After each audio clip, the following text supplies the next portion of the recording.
Good morning मेरे प्यारे दोस्तों।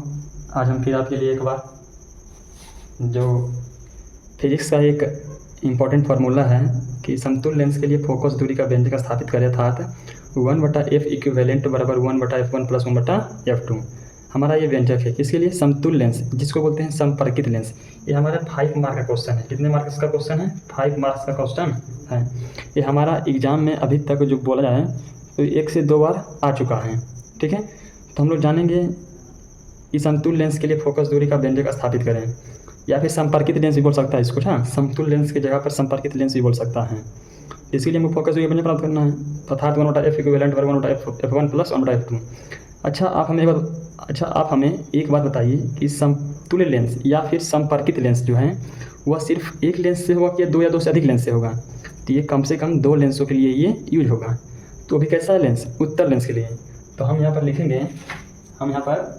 लिखेंगे कि माना कि 2 लेंस, यहाँ पर देखिए किसी भी हम बताते हैं फिजिक्स का कोई फार्मूला हो, हम जितना हम बता रहे हैं सब में कम से कम 2 से 3 लाइन लिखिएगा। तो 2 से 3 लाइन जब आप लिख देते हैं किसी भी फार्मूला, किसी भी सूत्र को स्थापित करने से पहले, तो आपका जो होता है ना बनावट जो आप बनाते हैं वह एक बहुत ही अच्छा, बहुत ही लॉजिक मतलब अच्छे तरीके से बना हुआ दिखता है।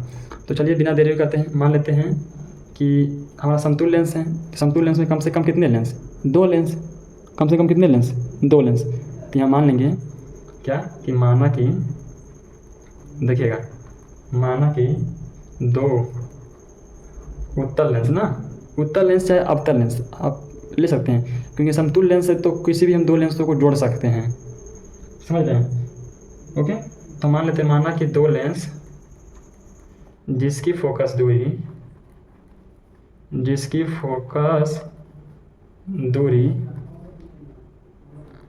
क्रमशः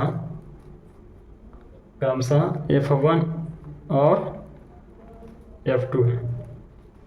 ठीक है, इतना लिख दिए कि माना कि 2 लेंस जिसकी फोकस दूरी क्रमशः f1 और f2 है, उन्हें आपस में क्या लिखेंगे? उन्हें आपस में संपर्क, क्या बोलेंगे? संपर्क, क्योंकि जब 2 लेंस संपर्क में रहेंगे तभी बनेगा संपर्कित लेंस और तभी कहलाएगा हमारा समतुल्य लेंस। तो हम लोग लिखें कि माना कि 2 लेंस जिसकी फोकस दूरी क्रमशः f1 और f2 है, उन्हें आपस में संपर्क में रखा जाता है। ठीक है, संपर्क में रखा जाता है। ठीक है, संपर्क में जब रखेंगे तो जिन संपर्क में रखा जाता है जिसके संगत समतुल्य लेंस, जो हमारा जो समतुल्य लेंस जो होगा उसका फोकस दूरी क्या होगा? समतुल्य लेंस की फोकस दूरी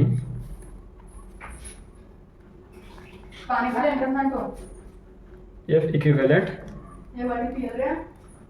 होती है। ओके, ठीक है। तो समझ गए कि माना कि 2 लेंस जिसकी फोकस दूरी क्रमशः f1 और f2 है, उन्हें आपस में संपर्क में रखा जाता है जिसके संगत समतुल्य लेंस की फोकस दूरी क्या है? f equivalent. इक्विवेलेंट में क्या होता है? तुल्यता। इक्विवेलेंट में तुल्यता होता है या फिर बराबर होता है। पहले समझिए कि संपर्कित लेंस क्या होता है। देखिए, जब 2 या 2 से अधिक लेंसों को एक समान अक्ष में यानी समाक्षीय एवं समानांतर रूप से हम लोग करते हैं, जोड़ते हैं, तो उसके बराबर अगर कोई अन्य लेंस, मतलब 2 लेंसों के अगर जो क्षमता के बराबर कोई एक अकेला लेंस अगर जो बराबर कर रहा है, क्षमता दोनों का बराबर है, तो वो क्या हो जाएगा? समतुल्य लेंस हो जाएगा। तो यही यहाँ बोल रहे हैं कि माना कि 2 लेंस जिसकी फोकस दूरी क्रमशः f1 और f2 है, उन्हें आपस में संपर्क में रखा जाता है जिसके संगत समतुल्य लेंस की फोकस दूरी क्या होगी? f इक्विवेलेंट होती है। चलिए पहले इसका फिगर देखिए। तो 2 को हम पहले क्या जोड़ेंगे? उत्तल लेंस जोड़ देंगे। ओके, 2 को हम उत्तल लेंस जोड़ के बनाते हैं।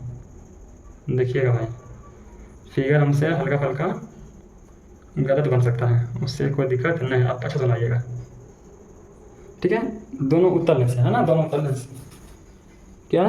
दोनों उत्तल लेंस हैं और दोनों को समान अक्षीय क्या बोलते हैं? समाक्षीय रूप से रखेंगे। मतलब दोनों का अक्ष जो होगा ना वो क्या होगा? दोनों का अक्ष एक होगा। ठीक है, चलिए मान लीजिए यहाँ पर हम कोई वस्तु रखें, ऑब्जेक्ट में। यहाँ क्या हमारा कोई एक ऑब्जेक्ट पर कोई वस्तु है, यहाँ से प्रकाश की किरणें जाएगी, यहाँ से प्रकाश की किरणें जाएगी। किसी भी वस्तु का प्रतिबिंब बनाने के लिए कम से कम 2 किरणों की आवश्यकता होती है। तो एक तो सीधे चला जाएगा और एक जाएगा तिरछे। तो यहाँ से ये टकराएगा तो ये मुड़ेगा, ये मुड़ेगा ना। हाँ, जब ये मुड़ेगा, ये टकरा कर ये मुड़ा, तो देखिए अब ये टकराया, अब यहाँ मुड़ा, अब इससे भी अपवर्तन होगा ना, इससे भी अपवर्तन होगा। देखिए ये टकरा कर इसे मुड़ा ना, तो इससे भी अपवर्तन होगा। तो पहला जो हमारा जाएगा वहाँ बनेगा और इसका जो बनेगा यहाँ बनेगा। यानी पहला प्रतिबिंब I1 पर और दूसरा फाइनल प्रतिबिंब होगा हमारा I होगा। समझिएगा फिर से, पहला हमारा प्रकाशित किरण गया तो पहले लेंस के द्वारा क्या होगा, अपवर्तन। तो पहले लेंस का जो अपवर्तन हुआ ना उसका प्रतिबिंब बना है यहाँ पर I1 पर, और दूसरे लेंस के द्वारा जो अपवर्तन हुआ है प्रकाश की किरणें का, ये हमारा कहाँ बना है I, यानी फाइनल इमेज। ये हमारा क्या है, I क्या है हमारा फाइनल इमेज है, और I1 क्या है, फर्स्ट इमेज है। ठीक है, तो यहाँ पर बन गया है। तो देखिएगा यहाँ मान लेते हैं क्या, हमारा पहला लेंस है तो C1 और दूसरा लेंस है तो C2। ओके, तो यहाँ से हमारा क्या हो जाएगा, वस्तु दूरी हो जाएगा U।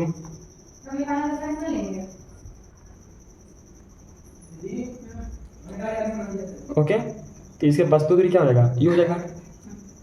ठीक है, बाकी हमारा जो प्रतिबिंब बना है, देखिएगा प्रतिबिंब तो यहाँ से बना है, प्रतिबिंब यहाँ इसका क्या हो जाएगा, V हो जाएगा फाइनल इमेज का, और फर्स्ट इमेज का हमारा क्या हो जाएगा, V1 हो जाएगा। ठीक है, बनेगा ना। हाँ, अब देखिए चलिए पहले लेंस की, जो हमारा ये पहला लेंस मान लीजिए हमारा ये L1 हो गया और दूसरा लेंस हमारा क्या हो गया L2। तो चलिए पहले लेंस के लिए क्या चलेंगे, पहले लेंस के द्वारा क्या चलेंगे, पहले लेंस के द्वारा अपवर्तन के लिए। किसके लिए, क्योंकि लेंस से अपवर्तन होता है ना कि परावर्तन। तो पहले लेंस के द्वारा अपवर्तन के लिए। अब अपवर्तन भी चलें तो हम लोग जानते हैं कि लेंस का जो सूत्र होता है,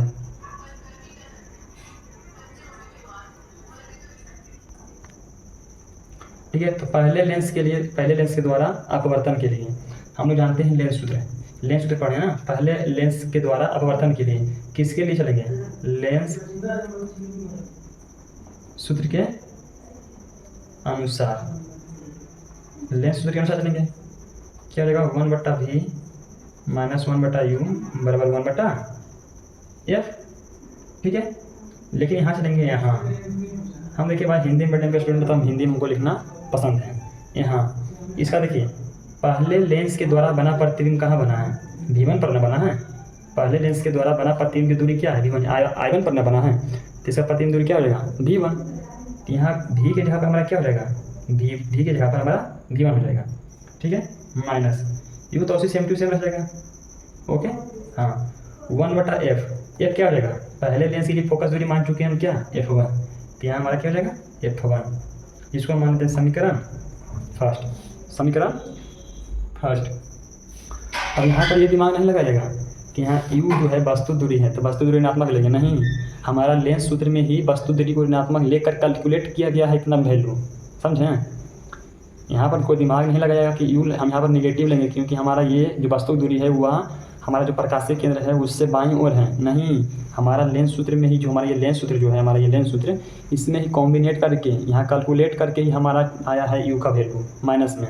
ठीक है, तो इसलिए हम इसको ऐसे कर दिए, जहाँ भी था वहाँ मान लीजिए V1, क्योंकि पहले लेंस के द्वारा बना प्रतिबिंब हमारा I1 पर बना है, तो I1 पर बना है तो उसके लिए V1 हुआ ना, प्रतिबिंब की दूरी V1 है, अब फोकस दूरी F1 है, तो बस जहाँ था F वहाँ F1, जहाँ भी था यहाँ V1। चलिए अब आगे चलते हैं दूसरे लेंस के लिए। किसके चलेंगे, दूसरे लेंस के लिए। ठीक है, अब दूसरा लेंस के लिए चलेंगे, यहाँ लिखेंगे नाउ मीन्स, अब दूसरे लेंस में क्या होगा, L2 के लिए चलेंगे। दूसरे लेंस L2 के लिए, L2 के द्वारा अपवर्तन के लिए चलेंगे ना, क्योंकि लेंस से हमारा क्या होता है, अपवर्तन के लिए। किसके अनुसार, लेंस सूत्र के अनुसार, लेंस सूत्र के अनुसार।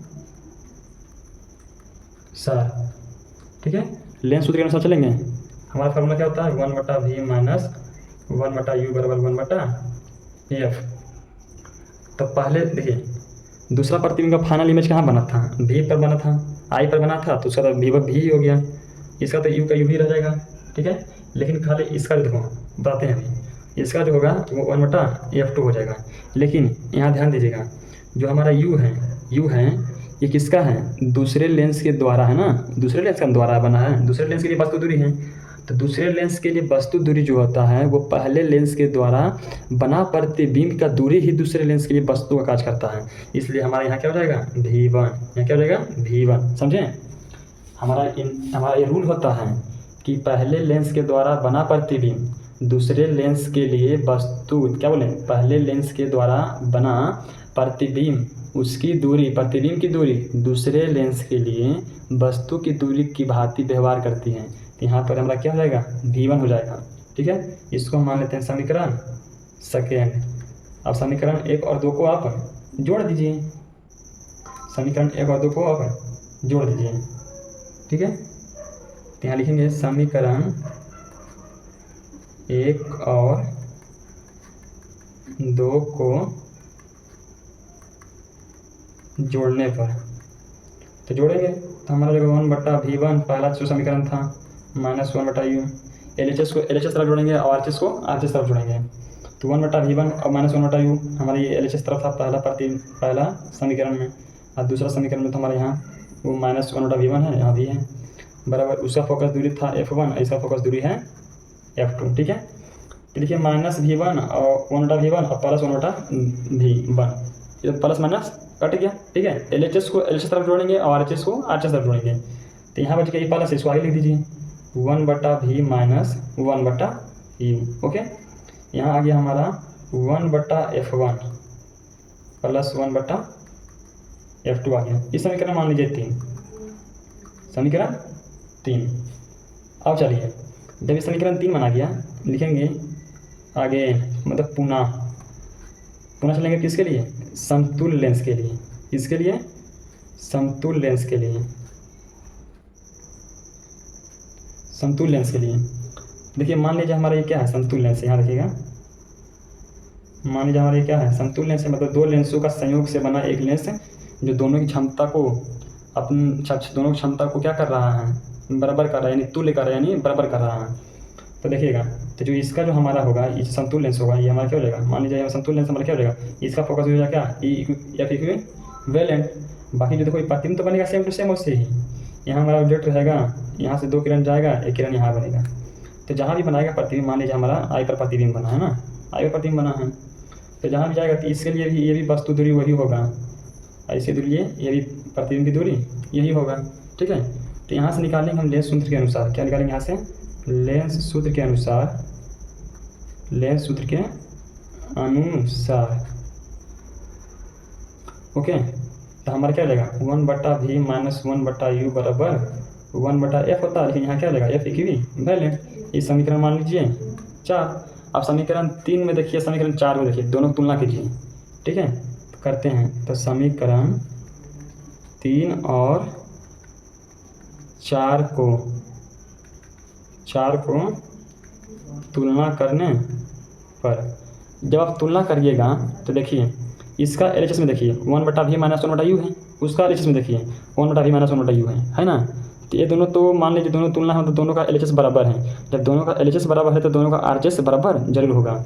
इसलिए जो हमारा होगा, इसलिए हमारा जो होगा 1/F इक्विवेलेंट बराबर 1/F1 + 1/F2। हमारा यही लाना था सिद्ध करके, ठीक है। तो ये हमारा हो गया प्रूव। अगर जो आप इतना लिखते हैं तो आपका 5 नंबर जो है ना, कोई माइकलाल पैदा नहीं होगी, काट लें, ठीक है। तो अगर जो आपको समझ में नहीं आया होगा कहीं पर भी, तो आप उसको दोबारा देखिएगा। ऐसे आशा करते हैं कि आपको समझ आ ही गया होगा, लेकिन यहाँ पर हल्का प्रॉब्लम होता होगा कि पहले लेंस के द्वारा बना प्रतिबिंब दूसरे लेंस के लिए क्या होता है, वस्तु की भांति कार्य करता है। ये आप लिख लीजिएगा, ये आप अपने नोट पॉइंट में कहीं पर भी लिख लीजिएगा, नोट में कहीं पर भी लिख लीजिएगा हमेशा के लिए, चाहे दर्पण हो चाहे लेंस हो। अगर दर्पण होगा तो पहले दर्पण से बना प्रतिबिंब दूसरे दर्पण के लिए क्या किसकी भांति कार्य करता है, वस्तु के लिए। लेकिन दर्पण में संयोजन नहीं होता है। लेकिन आप ध्यान रखिएगा कि जो पहला के द्वारा जो कुछ हुआ है तो दूसरा के लिए काम करेगा, ठीक है। तो यहाँ लिख देते हैं कि पहले लेंस के द्वारा बना प्रतिबिंब, पहले लेंस के द्वारा बना प्रतिबिंब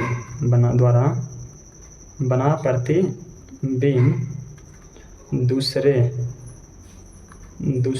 लेंस के लिए क्या दूसरे लेंस के लिए वस्तु की भांति